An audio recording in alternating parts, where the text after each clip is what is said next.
Good morning, students. Right now, I'm going to demonstrate for you how to multiply fractions and draw it as an area model.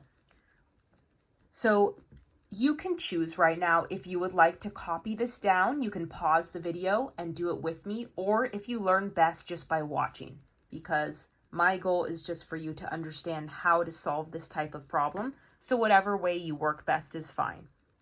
So over here, I'm going to do the multiplication algorithm. Here's the problem I'm going to use as an example. And over here, I'm going to draw it.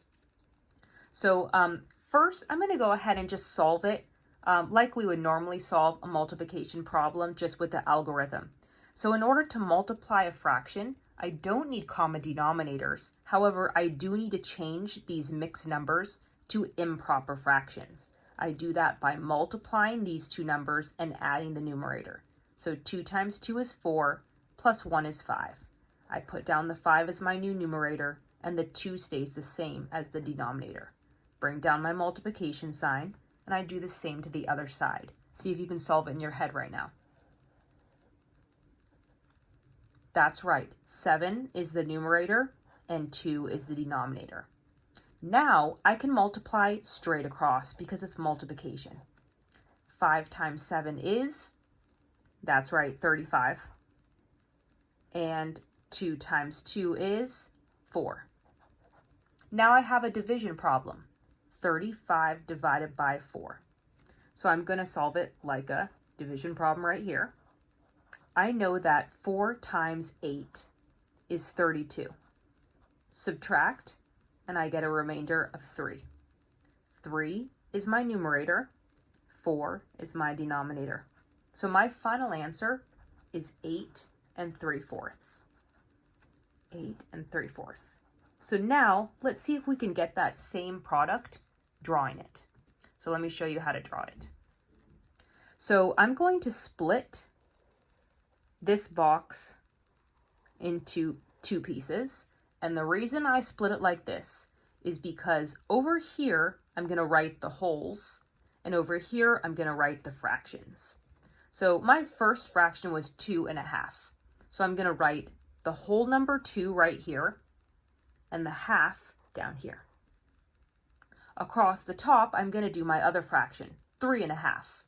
So I'm going to write the whole 3 right here and the half over here. So basically we have like a section for the whole numbers and a section for the half numbers. So we've done an area model before. That's just where you multiply and you fill in every single box and then you add them all together. So let's do it. 2 times 3 is 6. So I put the 6 here. 1/2 times 3 is going to go right here. So I'm going to write it right here. 1/2 times 3. Remember, when I have a whole number, I can put a 1 on the bottom because 3 divided by 1 is still 3. Now I multiply straight across. 1 times 3 is 3. 2 times 1 is 2. This can go into a mixed number. How many times is like saying, how many times does 2 go into 3? It goes 1 time, and there's 1 left over. So it equals 1 1/2. Because remember, this is the numerator, and that's the denominator. So in this box, I'm going to write 1 1/2. Okay, let's multiply our next fraction. Let's do 1/2 times 1/2. It's going to go right here. 1/2 times 1/2. I don't need to do anything other than multiply straight across. It already has a common denominator, even though it doesn't even need it. It's multiplication. 1 times 1 is 1. 2 times 2 is 4. This box is 1/4. And finally, this last box will be 2 times 1/2. 2 times 1/2. It's going to go right there.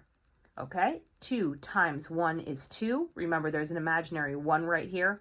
1 times 2 is 2. What's 2 divided by 2? That's right, the number 1. So this is a 1 whole.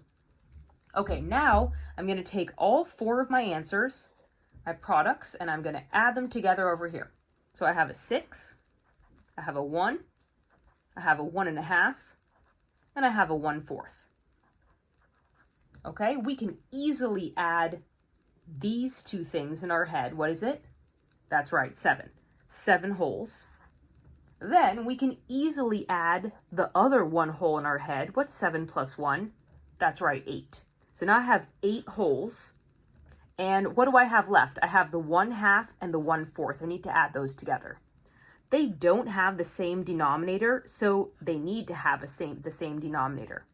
Can you do this in your head though? For those of you especially who bake or cook and you use the 1/4 and 1/2 measuring cup, do you know what 1/4 plus 1/2 is?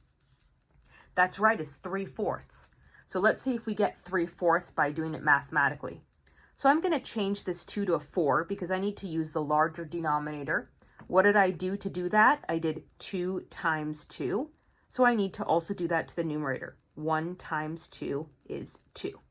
So now I'll write over here. Now I have basically 2 over 4 plus 1 over 4. Now I can add, because I have common denominators, 2 plus 1 is 3, and the 4 stays the same. All right, we got 3/4. So that's our missing fraction. So let me add it right here. 8 and 3/4 is our final product. And remember, that's what we already got. So we just proved it. We got the same product when we drew it and when we multiplied it. So we're about to take a quiz. Use this as your open notes. If you wrote this down, then you can use it to help you on the quiz. If you didn't write it down, that's totally fine. You can pause it and take some notes right now, or maybe you don't even need it. It was just here to support you. Great job.